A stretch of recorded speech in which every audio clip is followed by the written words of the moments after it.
नमस्कार, हमारा मध्य प्रदेश देख रहे हैं आप और मैं हूं आपके साथ ज्योति। श्योपुर जिला कलेक्टर संजय कुमार द्वारा रात्रि को शहर के 2 कृषि व्यापारिक प्रतिष्ठानों का औचक निरीक्षण किया गया।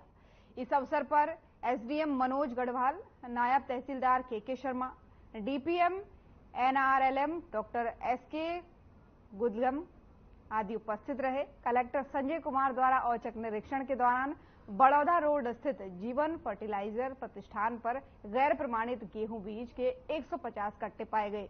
इसके अलावा भांजरा डैम के ऊपर स्थित किसान सेवा केंद्र पर गैर प्रमाणित बीज के 301 कट्टे पाए गए। किसान सेवा केंद्र पर निरीक्षण के दौरान प्रतिबंधित कीटनाशक फोरेट भी 400 किलोग्राम पाया गया। कलेक्टर के संपूर्ण स्टॉक की जांच कर सर्टिफिकेट, अन्य बीज कीटनाशक की उपलब्धता की जांच के निर्देश दिए गए हैं।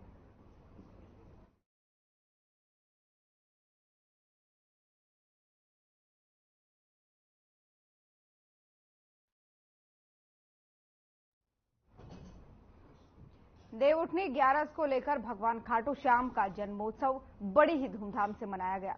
नीरजपुर के एक मंदिर में ये मनाया गया, जहां पर एक महिला भक्त ने ये बताया कि खाटू श्याम पर उनकी बड़ी आस्था है और उन्होंने एक अलौकिक चमत्कार भी आर्यन टीवी से शेयर किया। इस दौरान हजारों की संख्या में भक्त लोग उपस्थित हैं। मंदिर में एक दीवार पर काफी नारियलों को बांधा भी गया है। इस मंदिर के मुख्य पुजारी ने भी चर्चा के दौरान टीवी के संवाददाता को बताया कि इस मंदिर में विशाल भजन संध्या का आयोजन भी था। भक्तों ने केक काटकर खाटू श्याम भगवान का जन्मोत्सव मनाया।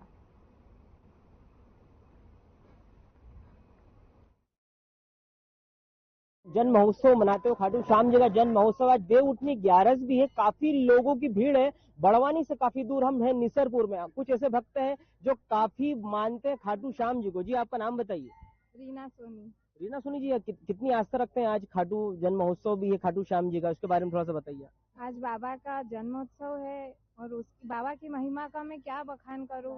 बाबा की महिमा का जितना बखान किया जाए उतना ही कम है, क्योंकि बाबा का चमत्कार इतना अलौकिक होता है कि जिसके साथ होता है वही उसकी महिमा जान सकता है। तो क्या ऐसा चमत्कार हुआ कि आपकी आस्था और बढ़ गई खाटू श्याम भगवान के ऊपर? बाबा को जुड़े मुझे तकरीबन 6 महीने ही हुए, ज्यादा टाइम नहीं हुआ है। लेकिन मैं बड़वानी से निसरपुर तक मैं 3 ग्यारस तक पैदल आती हूँ और चौथी ग्यारस मेरे साथ ऐसा हुआ कि जो ऐसी घटना घटी कि जिसके बारे में मैं बताऊंगी तो शायद आप लोगों को भी बहुत अजीब लगेगा। मैं मधुबन कॉलोनी में रहती हूँ बड़वानी में, और वहाँ से मधुबन कॉलोनी से मैं अंजर नाके तक वहाँ तक चल कर आई। इसके बाद फिर मेरे साथ ऐसा कुछ चमत्कार हुआ जो मैं आज आप सबके सामने बताना चाहती हूँ। मैं वहाँ हॉस्पिटल के वहां तक आई अंजर नाके में, और वहां से मेरे साथ एक काला कलर का कुत्ता मेरे साथ इस तरह वो संग में लगा, जिस तरह हम कहीं जाते हैं, हम किसी गाड़ी का इंतजार करते हैं कि हाँ हमें इस गाड़ी में बैठ के जाना है। इसी तरह से शायद बाबा ही मेरा इंतजार कर रहे थे कि आज मेरा भक्त अकेला आ रहा है और मैं उसके साथ। तो आप उस समय बिल्कुल अकेले जा रहे थे? अकेली थी। दिन का टाइम था यार? सुबह के 5 बजे हुए थे। मेरे हस्बैंड एक्टिवा से आगे आगे धीरे धीरे चलते हैं और मैं बाबा का निशान घर से उठाकर पैदल जाती हूँ। तो वहां से काला कलर का कुत्ता एक मेरे साथ इस तरह से लगा कि वो निसरपुर तक बाबा के मतलब स्वरूप में मेरे साथ तक आया वहां तक, और वहां आके उसने बाबा की पेड़ी तक दर्शन भी दिए और इसके बाद वो अचानक गायब हो गया। तो आप इसको एक अलौकिक चमत्कार मानते हैं? बाबा ही थे वो, चमत्कार बाबा का उसके साथ होता है जिसको बाबा पे भरोसा होता है। अच्छा, मतलब इसलिए आपकी आस्था है। और आप आज खाटू श्याम जी के लिए एक पोशाक भी लेके आए, उसके बारे में थोड़ा सा बताइए। बाबा की मेरी आस्था इतनी जुड़ी हुई है कि दिल में आया था कि मैं बाबा के लिए कुछ करूं, दिल में आया था कि कुछ उनके लिए अच्छा सा करूं कि वो मैं तो कुछ नहीं हूँ, मैं उनका कुछ कर नहीं सकती, अपन तो इंसान है, वो तो बाबा है, जो चाहते थे वो हुआ। मैं उनके लिए एक आज पोशाक बना के लाई हूँ, जितना मेरे से बन पाया उतना मैंने बाबा के लिए करा। ये वो भक्त हैं जो बड़वानी से पैदल चल के आए और इनकी काफी आस्था है यहाँ पर। हम इस मंदिर के मुख्य पुजारी से बातचीत करेंगे। पुजारी जी, काफी लोग आते हैं, क्या लगता है आपको कितनी संख्या में लोग हर बार 11 पे आते होंगे? यहाँ हजारों की संख्या में भीड़ होती है। हाँ। और सभी श्याम भक्त बाबा से जुड़े हुए हैं, आस्था भी बनी हुई बाबा से। और हमारे यहाँ पे जो कार्यक्रम आयोजित होते हैं उसमें भी आज खाटू श्याम जन्म महोत्सव पे क्या क्या प्रोग्राम रखा है आपने? बाबा का भव्य कीर्तन का आयोजन है और मिलकर केक भी 12 बजे काटा जाएगा। बाबा का जन्मोत्सव अच्छा, जन्म महोत्सव रात को 12 बजे मनाएंगे आप? 12 बजे मनाया जाएगा। अच्छा, वो नारियल भी मैंने देखे काफी संख्या में, दीवारों पे बहुत सारे नारियल टंगे, उसके बारे में थोड़ा सा बताइए। बाबा की जो अर्जी लगती है नारियल के रूप में बांधा जाता है और वो अर्जी जिस समय पूर्ण होती है उस समय नारियल वो छूट जाता है ऑटोमेटिक। ये हारे का सहारा खाटू श्याम हमारा, इस बारे में थोड़ा सा बता पाएंगे? बाबा विराजित हुए हैं खाटू धाम में और वो सभी के लिए एक हारे का सहारा बनकर बैठे हैं, इसलिए उनका नाम रखा है हारे का सहारा बाबा श्याम हमारा। पंडित जी, ये मंदिर को बना कितना समय हुआ है? हमारे मंदिर को ये दूसरा साल चल रहा है और बाबा का वर्षगांठ का कार्यक्रम भी कल से स्टार्ट है, 24, 25, 26 से, और नानी का कार्यक्रम भी रखा हुआ है। हम लोग थे निसरपुर, आपने देखा कि खाटू श्याम जी को लेके एक महिला जो बता रही काफी उनके साथ एक चमत्कार हुआ है। भगवान की आस्था खाटू श्याम जी की उनके ऊपर बनती हुई आज खाटू श्याम जन्म महोत्सव है। खबरों में बने रहने के लिए आप हमारे साथ बने रहिएगा। मैं आर्यन टीवी से कमलेश आलासी।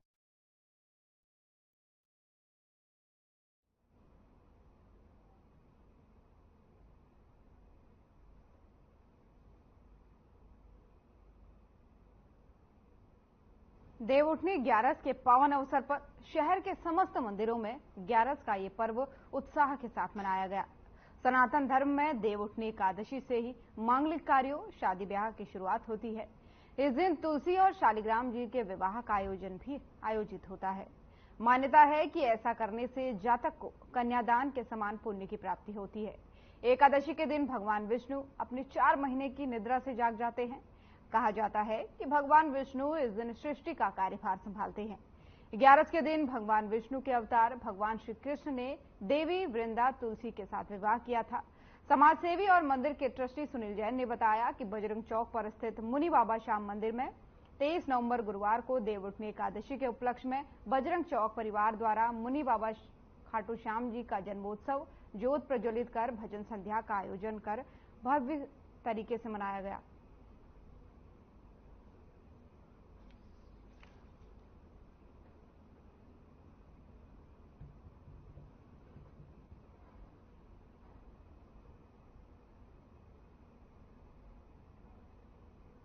रतलाम के सरसोदा गांव में आयोजित शादी समारोह में भोजन करने से फूड पॉइजनिंग से करीब 50 लोग बीमार पड़ गए, जिन्हें इलाज के लिए अस्पताल में भर्ती कराया गया।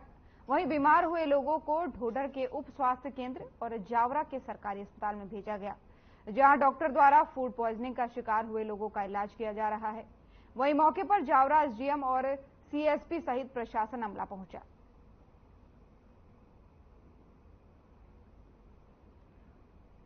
रतलाम से खबर आपको बता रहे हैं, जहां एक शादी समारोह में खाने के बाद से तकरीबन 50 लोग फूड पॉइजनिंग का शिकार हो गए, जिसके बाद से उन्हें आनन फानन अस्पताल पहुंचाया गया और उनका इलाज फिलहाल अस्पताल में जारी है। पुलिस प्रशासन की टीम भी वहां पर पहुंची है लोगों का हालचाल जानने के लिए। फिलहाल ताजा अपडेट यही है कि 50 लोगों का इलाज चल रहा है और एक शादी समारोह में खाना खाने के बाद से इन्हें फूड पॉइजनिंग हो गया। तकरीबन 50 इन लोगों की संख्या बताई जा रही है, जिसके बाद से इनका इलाज अस्पताल में जारी है। अस्पताल की तस्वीरें आपको दिखा रहे हैं। आप देख सकते हैं किस तरीके से बेड पर मरीज लेटे हुए हैं। तमाम सारे लोग उनका हालचाल जानने के लिए भी पहुंचे हैं। प्रशासन का अमला पूरा यहां पर पहुंचा है मरीजों का हालचाल जानने के लिए। 50 लगभग मरीजों की संख्या बताई जा रही है। ये मेहमान थे जो एक शादी समारोह में पहुंचे थे, जहां खाना खाने के बाद से फूड पॉइजनिंग का शिकार हो गए।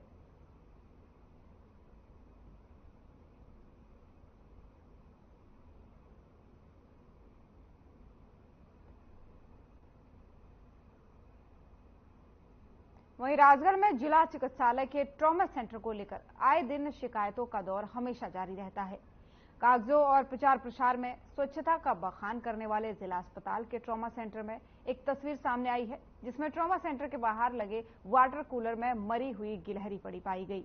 इस वाटर कूलर में ट्रॉमा सेंटर के वार्डों में भर्ती प्रसूता और परिजन को पीने का पानी प्रबंध किया जाता है। कई दिनों से इस टैंक और अन्य टैंकों की सफाई नहीं हुई, जिसकी शिकायत कांग्रेस के पूर्व विधायक बापू सिंह तंवर को मिली, जिसके बाद से उन्होंने जिला अस्पताल का जायजा लिया। जब बापू सिंह तंवर ने टंकियों को खोलकर देखा तो उनमें जालियां लगी हुई थी, पूरे पानी में कीड़े रेंगते नजर आए। जब उन्होंने सिविल सर्जन को फटकार लगाते हुए कहा, या मरीज इलाज के लिए आते हैं या फिर से बीमारी लेने के लिए।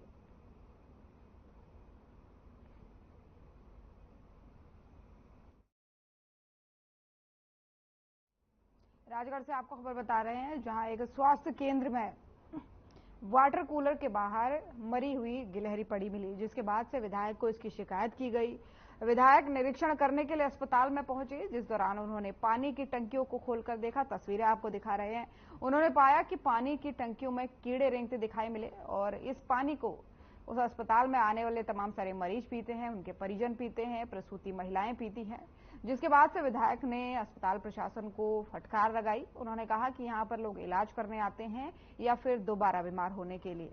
जिसके बाद से अब उम्मीद जताई जा रही है कि अस्पताल प्रशासन में सुधार आएगा, पानी की टंकियों की सफाई की जाएगी। फिलहाल बहरहाल ताजा मामला यही है कि पानी की टंकी के पास मरी हुई गिलहरी भी पाई गई, साथ ही साथ पानी में हजारों लाखों कीड़े रेंगते हुए पाए गए।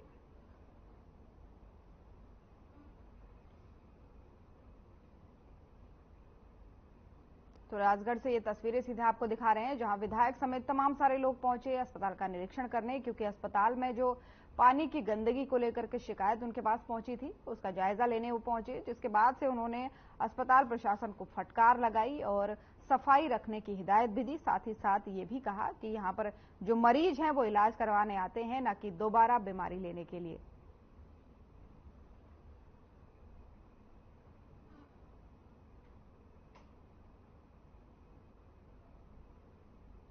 भिंड जिले के सुप्रसिद्ध मंदिर दंदरौआ धाम महंत श्री श्री 1008 महामंडलेश्वर रामदास जी महाराज ने प्रेस वार्ता कर बताया कि श्री गुरु महाराज श्री श्री 108 पुरुषोत्तम दास जी महाराज महंत बाबा की पुण्य स्मृति में प्रतिवर्ष की भांति ही इस वर्ष भी हर्षोल्लास से 27वां सियापिया मिलन महोत्सव बड़ी ही धूमधाम से मनाया जा रहा है, जिसमें डॉक्टर हनुमान जी की प्रेरणा से शिव पुराण कथा का आयोजन किया जा रहा है, जिसको राष्ट्रीय कथावाचक पंडित श्री प्रदीप मिश्रा जी के मुखांतरित से 28 नवंबर से 2 दिसंबर तक सुना जाएगा।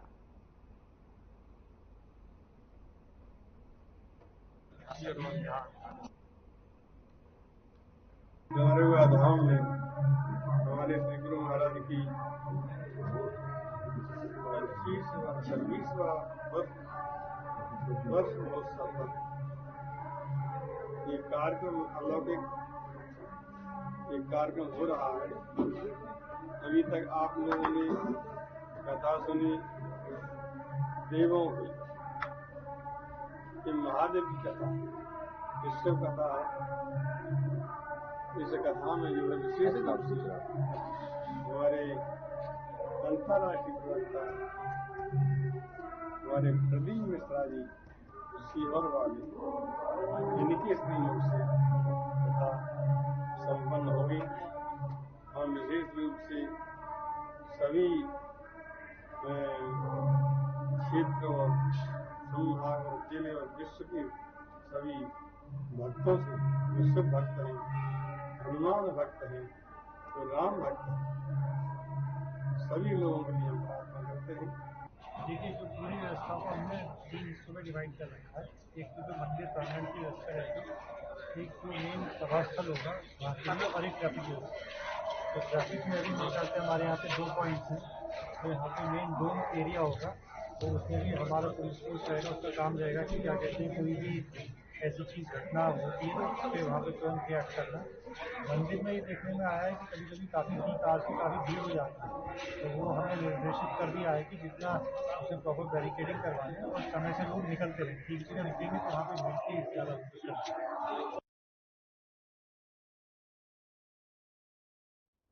इंदौर की राजेंद्र नगर थाना पुलिस ने मोबाइल लूट और चोरी के आरोपियों को गिरफ्तार किया है। आरोपियों के कब्जे से कुल 17 अलग अलग कंपनियों के मोबाइल फोन पुलिस ने बरामद किए हैं, जिसकी कुल कीमत 3 लाख बताई गई है। दरअसल आरोपी अपने बैग में कई मोबाइल रखकर बेचने की फिराक में घूम रहा था। पुलिस ने आरोपियों को गिरफ्तार कर उनसे पूछताछ की और आरोपियों ने सभी मोबाइल चोरी के बताए। फिलहाल पुलिस पूरे मामले की जांच कर रही है।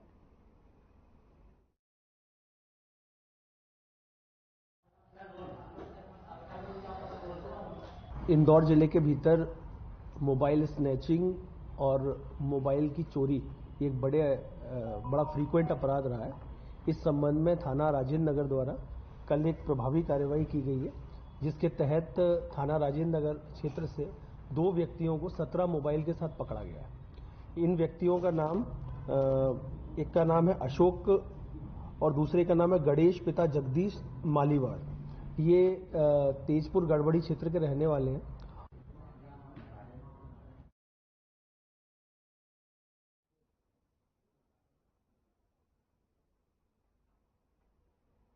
और वहीं रतलाम जिला अस्पताल से अंधविश्वास की तस्वीर आने का सिलसिला आज भी जारी है।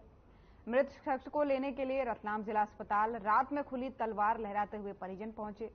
दरअसल कुछ समाज में लोग मृत व्यक्तियों की आत्माओं को लेने और उनकी मौत होने वाले स्थान पर जाते हैं। 2 दर्जन से अधिक लोग ढोल के साथ खुली तलवार लहराते हुए रतलाम जिला अस्पताल पहुंचे।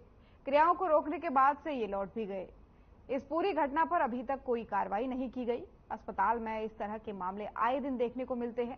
पहले भी वार्ड के अंदर तांत्रिक क्रियाओं के मामले सामने आए थे। ये लोग अपनी क्रिया कर लौट जाते हैं, लेकिन कार्रवाई अब तक सामने नहीं आई है।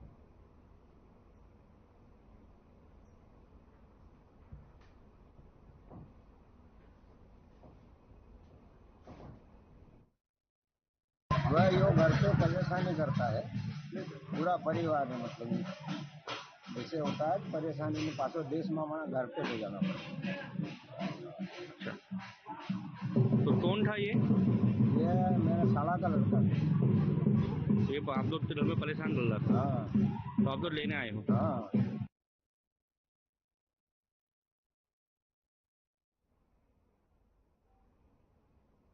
नर्मदापुरम जिले में रेत ठेके लेने वाली कंपनी सिल्वर मिस्ट ने 22 ब्लॉक रेत खदानों का ठेका लिया है। तवा नदी क्षेत्र में रहने वाले मजदूरों को हमेशा काम मिलता रहा है। इसे लेकर 8000 मजदूरों का जीवन यापन, अपना गुजारा चल रहा है।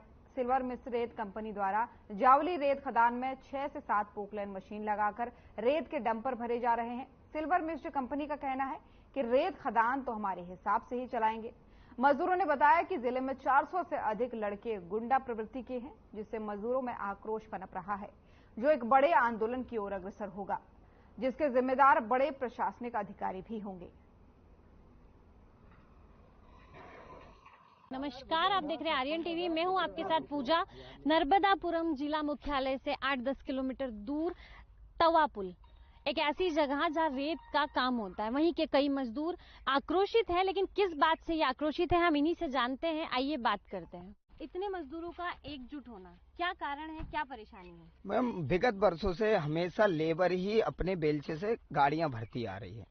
अब इन्होंने ये जो कंपनी आई है सिंडिकेट, इन्होंने क्या किया, अभी सारी पोकलेन 6-7 पोकलेने उतार दी और लेबरों को भगा दिया कि हम नहीं देंगे। हमारी प्रशासन से बात है, हमारी प्रशासन से हमारी अनुमति भी है, ये सब है।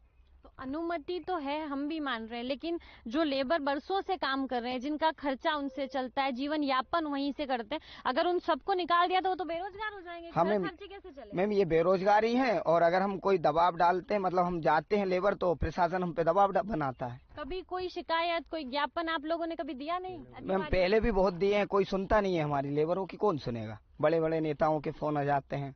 तो अभी क्या स्थिति, अभी क्या कहना है आपकी कंपनी मालिक का, कंपनी का, ठेकेदार का? वो क्या चाहते हैं आप लोगों से? वो हमसे ये चाहते हैं कि वो खदान तो हम हमारे तरीके से चलाएंगे, मतलब मजदूरों को नहीं रखना है। नहीं रखना, उनका ये कहना है। जो भी काम होगा मशीनरी से होगा। हाँ, मशीन से होगा, लेबर उसके नहीं होगा हमारी।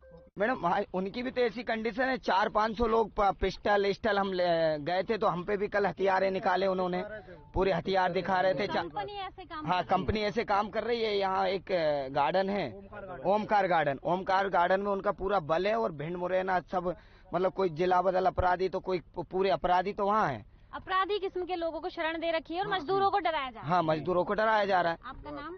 माखनकीर में यूनियन अध्यक्ष हूँ। क्या स्थिति है, क्यों परेशान है आप लोग? मैडम, कई 3 वर्षों से लेबर भूखी मर रही है। आज रोजगार मिला है तो प्रशासन मिलके, ठेकेदार मिलके हम लोगों का रोजगार छीन रहा है। क्या चाहते हैं? हम लोग चाह रहे हैं कि हम जो पहले बिल्चा से भरते थे, आज भी हम बिल्चा से लोडिंग करें, उससे भरें, ताकि आपके घर खर्च भी चलते रहे, जीवन यापन आसान हो जाए। आज हम बिल्चा से भरते हैं तो हमारा परिवार का पालन पोषण होता है। उन्होंने मना कर दिया है और पुलिस पहुंचा दी है कि भगो, तुम्हारा कोई काम नहीं है। पुलिस पहुंचा जी। आज इतने लोग एक साथ मजदूर यहाँ खड़े हैं, क्या कारण है? आज ये कारण है कि मजदूरों को काम नहीं मिल रहा है। आज इतनी स्थिति खराब है मजदूरों की कि शासन काम भी नहीं दे पा रहा है, और बहुत स्थिति खराब है मजदूरों की। अब ये पोकलैंड चला रहे हैं, अलीगल है, अभी लीगल नहीं है अभी खदान, लेकिन क्या है, पुलिस प्रशासन को बुला के ये लोग डरा रहे, धमका रहे हैं। पुलिस कह रही थी कि आप यहाँ से हट जाने, हम आपको उठा के बंद करना पड़ेगा। बिना किसी कारण के बंद करना पड़ेगा? हाँ, बोला तो यहाँ से हट जाए, नहीं तो आपको उठा के आपको बुक करना पड़ेगा हमें। पुलिस डर बना रही है लोगों में कि हम बंद कर देंगे। जी हाँ, पुलिस डर बना रही है कि हम बंद कर देंगे। तो क्या आप लोग कोई वहाँ पे नारेबाजी कर रहे थे? नहीं, कोई नारेबाजी नहीं, कि हम तो शोषण तरीके से हम खड़े थे, बात करने के लिए थे। सब लोग साथ में खड़े हाँ, बात कर रहे थे। सबसे बात कर रहे थे। कल वो कंपनी के लोग आए तो कोई डरा रहे धमका रहे थे लेबर को। 400 लड़के आए ऑफिस में पड़े उनके इस तरीके से। मजदूरों का कहना है कि मजदूरों के साथ जाती हो रही है। हाई कोर्ट और एनजीटी कोर्ट ने जब से रेत खनन की परमिशन दी है उसके बाद से एक उम्मीद जागी थी मजदूरों में कि अब हमारी घर गृहस्थी अच्छे से चल पाएगी। लेकिन इसी बीच जो ठेकेदार है या जो कंपनी के मालिक है उनका कहना है कि हम मजदूरों को काम नहीं देंगे। 7-8 पोकलेन उतार दी गई है। मजदूरों का कहना है हम गए तो उनके दल बल वाले लोग हमें डराते हैं। गुंडे उन लोगों ने माफिया पाल रखे हैं जो अपने साथ हथियार रखते हैं।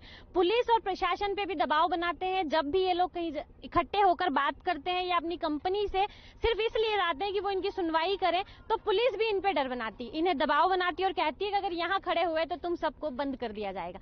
मजदूर जो बरसों से उसी पे जिंदा है, ये लोग कहाँ जाएंगे, क्या करेंगे, ये समझ नहीं आता और प्रशासन इनकी सुनने को तैयार नहीं है। अब देखना यह है कि प्रशासन को गरीब मजदूर की आंसू और हाय दिखाई देती है या नहीं, या पोकलेन से ही वो काम करते हैं। बल्कि ये कहा जाता है कि नीति में नहीं आता कि पोकलेन उतारी जाए, मजदूर काम करें, ये नीति में लिखा है, लेकिन कोई सुनने को तैयार नहीं है। पोकलेन से अगर काम होता है तो प्रकृति को भी नुकसान होता है। अब देखते हैं प्रशासन सुध लेता है या ऐसे ही मजदूर परेशान होते रहते हैं। सुरेंद्र कुमार के साथ पूजा पंचोली की रिपोर्ट। हमारा मध्य प्रदेश देख रहे थे आप। मध्य प्रदेश की खबरों में फिलहाल इतना ही। नमस्कार।